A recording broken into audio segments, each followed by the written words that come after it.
করো যদি ভয়, ঠিক কিনা? আমাদের বাংলার দামাল ছেলেরা ভয় দূর করে যখন রাজপথে নামতে বাধ্য হয়েছে, আল্লাহ পাক তাদের গলায় বিজয়ের মালাই দান করে দিয়েছে। কথা ঠিক কিনা বলেন?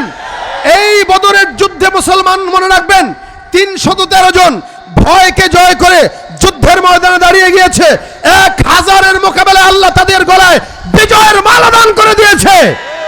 ভবিষ্যতে যত ইসলাম বিদ্বেষী কার্যক্রম হবে, ইনশাআল্লাহ বাংলার দামাল ছেলেরা যদি ভয়কে দূর করে রাজপথে দাঁড়িয়ে যায়, বাংলাদেশে কোন নাস্তিক বেঈমান মুরতাদদের দ্বিতীয়বার কোন উঠে দাঁড়ানোর সাহস করার কথা না।